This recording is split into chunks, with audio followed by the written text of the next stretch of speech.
All right, today should be one of those days in which I just put up a pre-recorded video and just say, screw it, I'm just going to start drinking the second I get home. But for some reason, my internal creative person can't do that.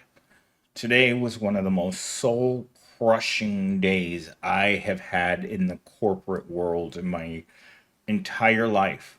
From jumping in and out of relentless meetings to finding out that there's support issues across the board, finding out that another 50 people decided to dump the company this afternoon, and just problem after problem. I was in the server room. We're dealing with what do you call it? Air conditioning issues. We're dealing with data issues. We're dealing with people unhappy issues. I'm dealing with Gen Z issues. I mean, there wasn't a moment today in which I wasn't constantly on the phone and dealing with a problem that had nothing to do with the problem that I was just dealing with the second before. I spent most of the latter part of the day in the server room and then on the phone with HR wondering why there are employees that are working for the company that are not in the payroll system. In fact, their future start dates are no one knows. Like I called the head of HR and she's like, I don't know why this is. And I tried to, to explain to her what my job is like. And at any given moment during the day, I can be on the roof, in the ceiling, in the bathroom. It just never stops. The amount of work that they expect to get out of one person is incredible. And so this morning, I've actually been meaning to do this video for like 3 days. I've had it in my to-do list, and I just haven't gotten around to it. But today was just a really punishing day. And the worst part about it is you don't get paid a one thin dime extra for killing yourself for the corporation. In fact, I was talking to one of my married lady friends today who is exempt and makes $150,000 a year. And she told me that even though she's exempt, she doesn't let Evil Corp bend her over and grab her ankles. She says that if she works over 40 hours, she just takes that time off in the next week. She called it flex time. And I'm like, what is this flex time? And she's just like, this is how you keep yourself from burning out. And I'm like, there's no such thing. The head of my department can work 30 to 45 days in a row with no break. And that's just the way it is. The more money you make, the more responsibility you have. And there's no getting out of that responsibility. When you take that top level executive style position, you know that Fleece Johnson is going to be at your bedside when you get into bed and when you get out of bed. And he never, never goes limp. But with that said, let's get into my Gen Z related video because for some reason Gen Z is a very popular topic on this channel. And I think it has to do with my having to deal with Gen Z every single day for years on end. So I'm going to do a little rundown of what I'm going to be talking about. So my first, I'm just going to read this. The disconnect between college education and workplace expectations, communication and professionalism gaps, the impact of the pandemic on workplace skills, and employers' expectation versus reality. So, with that said, let's get into our first talking point. Many Gen Z workers enter the workforce unprepared for the reality of ambitious tasks, fast paced environments, and the need for self direction, leading to frustration, failure to meet employer expectations. Self direction is something that I deal with on a constant basis with my own Gen Z. If I let him do whatever he wants, he will do the easiest possible work or just zone out. I have to pay attention to what he's doing because there are certain tasks that he just doesn't like doing, and that's called paperwork. There are over 200 individual requests that he has failed to do since he started working for me. And I look at them, I tell him that they need to get done, and he tells me that they are boring. And I'm like, the work is a fast paced environment where most of the things that you do are mindlessly repetitive and will never improve.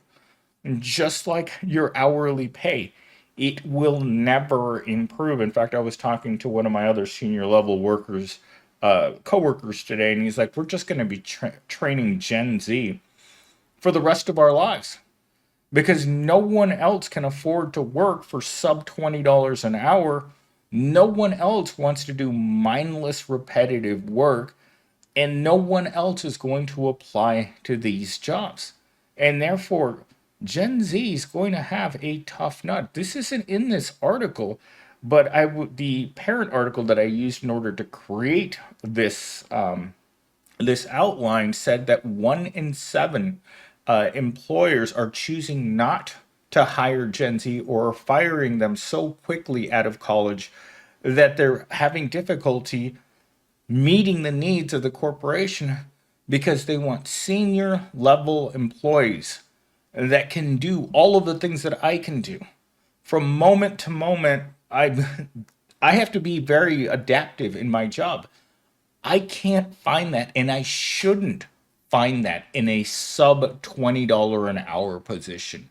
You pay for that experience, for that ability to move on the fly and to think and lead uh, in any situation. Like today, when I walked into the server room and the servers are practically blowing up because the AC went out in that room, there's no handbook on the wall that tells you how you're supposed to deal with this. You just have to know, and you can't force someone to know these things when they haven't been trained. And the worst part is you're not willing to train Gen Z. That's the evil corp that I know well, is that they're not going to give them a chance. They want highly experienced workers for entry level wages and jobs. And when you're not willing to invest in Gen Z whatsoever, because you don't want them around, that's really what it comes down to. It is you don't want them in the workplace. So you're not going to hire them. And the second they show their lack of experience, you're going to fire them. Moving on to talking point number 2. Gen Z's reliance on digital communication has made face to face interactions, email etiquette, and professional behavior more challenging for them in traditional workplace settings, contributing to their struggle in adapting to professional environments. This also comes down to them rejecting the corporate dress code. We have an employee handbook for a reason. It tells you, apparently yesterday, we were also told about cleanliness. And I kept, just as a joke, as I have access to a lot of the very senior officials at this corporation, I asked them if is soap okay to be used on a regular basis. Big laughs because of the letter that we got about taking care of ourselves. I guess enough people came to work smelling like an elephant's butt so that they had to address the issue. And as a person who has to deal with hygiene problems in the workplace, I can see how other departments are having to deal with this because, again, it comes down to a lack of professionalism. During the pandemic, there was an all time low on personal hygiene products being purchased in America in general. People weren't brushing their teeth, they weren't wearing deodorant, they weren't taking regular showers, and they weren't getting out of their PJs. Well, getting people back into those sorts of behaviors, you have to, and for a better word here, coach them into becoming better workers. And the traditional workplace, as much as we don't like it, does require a certain amount of hygiene. And for some reason, I'm going to stick this in here, right here. Said I got a message from Mello this morning that said, I took candy from a stranger. don't know why I wanted to say that so badly because it has nothing to do with what I'm talking about. But getting back to professional behavior, more challenging, I guess that's what I was thinking. Even Mello's behavior in the workplace is challenging.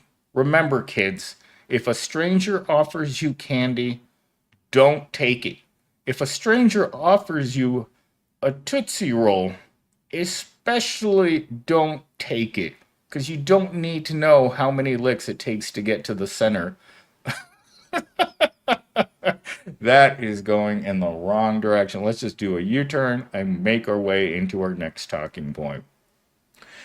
Remote learning during the pandemic deprived many Gen Z workers of essential soft skills such as reading body language, participating in office culture, and resolving in person conflicts, further complicating the transition to in person work.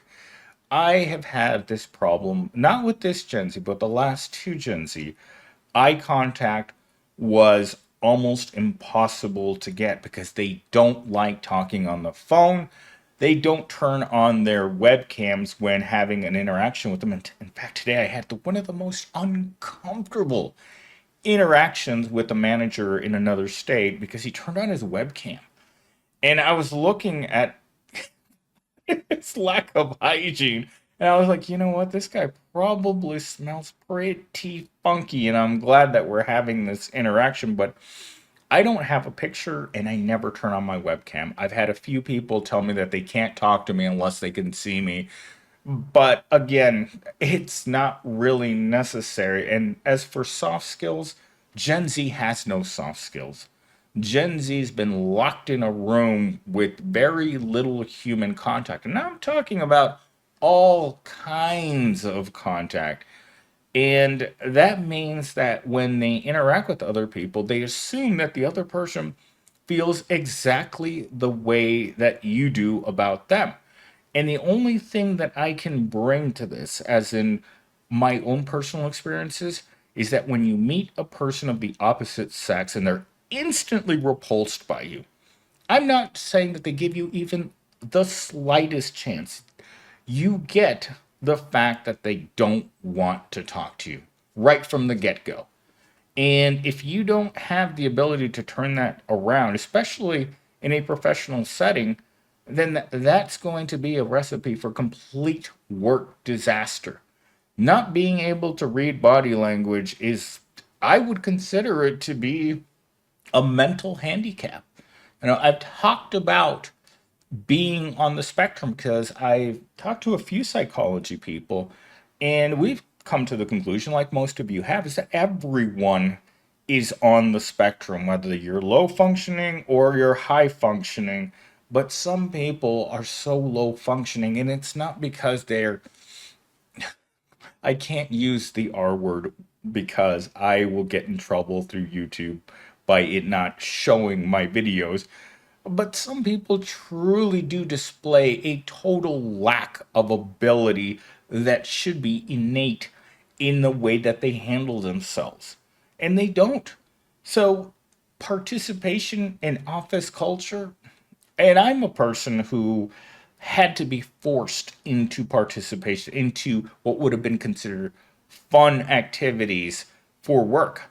I wasn't a big fan of mandatory fun. When I've worked in other offices, I refused to go to Christmas parties. I would refuse to go to happy hour. I would refuse to socialize with my coworkers outside of work. I just said no. I don't want to do this. But Gen Z is taking it that much further, in which they just absolutely, they just want to come to work. They don't want to interact with anyone. They just want to collect a paycheck and go home.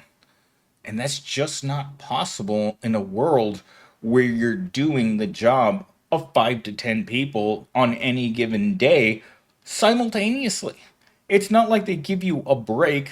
Like this morning, I was doing accounts payable stuff, and suddenly I'm doing technical support, and then I'm doing some training for another person. Well, I'm not going to use the word simultaneously anymore. While taking a phone call about wiring problems at another school. That's how fast paced my job is. But again, you have to be able to deal with these different problems and and transitioning to in-person work is something that a lot of remote workers are going to pass on, especially with bringing Gen Z into the office. It's just not feasible for them to just go from not having any contact with the outside world, but still having to work in it, but not having basic skills. And again, I have to deal with these types of problems with Gen Z and their personality problems every day. If it were up to me, I wouldn't hire them. But sadly, who else is going to work for $15 to $20 an hour? I don't know of any middle-aged man with a mortgage, a wife, and kids that can work a sub $20 an hour job. It's just not feasible. Even what they consider to be living wages, I really don't believe in. I turn my nose at anything under $50 an hour for a person that has real responsibilities. It's not possible because a real apartment is going to cost you $3,000 to $5,000 a month. If you want to live in a nice place, that's what your rent is. $3,000 to $5,000 because an entry level apartment here in Arizona, and we're talking a crummy dump like where I live right now, this place is going to cost you between $1,500 and $2,000 a month. No one wants to live here unless they're forced to live here based on your low income. And low income isn't what it used to mean. I mean, you're talking about to live in a more comfortable setting, you're going to pull down between $10,000 and $15,000 a month. And remember, that's not even where comfortable wages start. Imagine owning a large home in Gilbert or Chandler. You're talking about $5,000 a month or higher for a home that would be considered a home in a safe, gated community with no riffraff. And by that, you guys know what I mean. I can't say it because, again, of the strict rules and not marginalizing any group in our society because no one is allowed to be rear hurt. I'm sorry, guys. The algorithm, she'd be a tough mistress. But all right, let's move on to my final talking point. Employers often expect fresh college graduates to be ready to take on initiative, function independently, but many Gen Z workers require more guidance, training, creating tension between employer expectations, new hires, and actual abilities. Fresh college graduates have no education. When it comes to coming into the office, these people, like myself, I spent my years and years and years going to school to get my 4 college degrees. If I hadn't already been in the office, working in the technology field the entire time that I was going to school, developing what would eventually become my cage that I can never escape out of because I never wanted to work in technology. But being able to function independently is something that Gen Z, I don't think, will ever understand because it's not something you learn in college. Functioning independently means that you can come into work, and even if I'm not there telling you what you need to do, you know what to do. And I'm not saying this is rocket science because most jobs in the $15 to $20 bracket are so uncreative that even a smoking chimp could do them. But if we're talking about Gen Z, they have not evolved to the smoking chimp level. And so this guidance and training they require, it's not going to be provided to them. Either you can or you cannot. And this has been done even for higher level positions, more senior level position, but Gen Z is taking the you know what in the you know where when it comes to guidance because no one wants to spend the time with them because a lot of us find them to be very weird. Us older people find Gen Z and the way that they behave in the workplace to be very strange. They're snowflakes. They're all about inclusivity and environment, and they want work that has meaning. The proletariat does not create jobs. It doesn't have workers where you come to work and you're fighting for all the good causes in the world. You're fighting for BLM and you're fighting for the LGBT and you're fighting for all of the minorities. You're fighting for everyone. No, most jobs require that you come into work, you sit at your desk, you bust your hump for at least a solid 3 hours, and then you go home with your soul crushed, with your soul leaking out of your rear. That's how I felt when I got home today. I could feel my soul coming out of my rear, sliding down my leg and going down into my shoe. That's where my soul was this afternoon. It also had a strange odor that I probably should have read the company newsletter on the use of soap so that I could get that smell off myself. It's called defeat. So, this, of course, creates tension between myself and the people that I hire because now they're failing at every part that I need them to be able to do. And so this afternoon, I got into, I wouldn't say an argument, it was a disagreement because the big boss, while I was in the computer room trying to sort out weather conditions, I came back and there was a long email about something that had gone wrong at another office place in a different part of the state. And they were making it seem like it was my problem. And of course, Gen Z looked at it and it's like, well, why is this our fault? I'm like, everything is our fault. That's why you have to learn to deal with these things. And again, taking things too personal in the workplace is something that Gen Z does. And he was taking this very personally. He kept coming back into my office and saying, why is this like this? And I just kind of looked at him like, you know what? My self esteem and my self worth have oozed out of me all day long, and I don't have any more time to deal with this. I'm done. I'm going home. And that's how I left work today. So when I got home, the whole idea of spending time being creative was something that just wasn't going to happen. Anyhow, what do I have for toxic positivity? So, all week long, I've heard about this mysterious date that Gen Z is going to go on the weekend. And this afternoon, he came to the conclusion, and this is completely independently of me, that the reason that this other person wants to go out with them because they're not an attractive person, their personality, I would say, is not not the best. Desperation.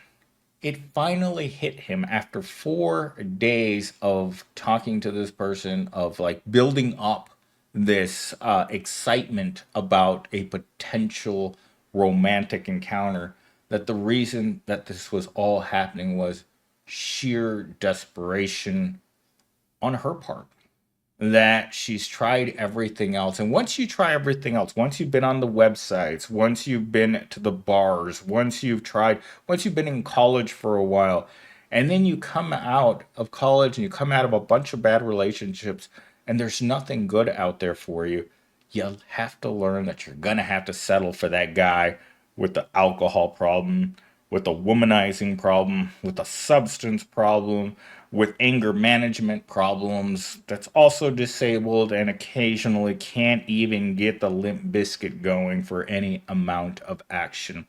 You settle, and you settle for less. It's like the proletariat getting into that dangerous promobile to make the adventure to work more exciting because you don't know how good your brakes are. You're afraid to look at the fuel gauge to see if you've got enough to make it to work because sometimes you've got to sit there and you've got to tap it, see if you've got just a little bit more to get to your crummy job and just a little bit more to get you home. But that's all I've got to say today. Like I said, I am not doing too hot. I'm hoping that I can get through the editing part of this video in a timely manner. and get it up tonight, but I definitely am not feeling the mojo for doing this. Thank you guys so much for watching. I appreciate you guys coming here. Of course, if you like this video, give it a thumbs up. And if you didn't, give it a thumbs down and tell me why. Because once you've made thousands of videos on YouTube, it's tough to come out here and feel like you're making a unique product.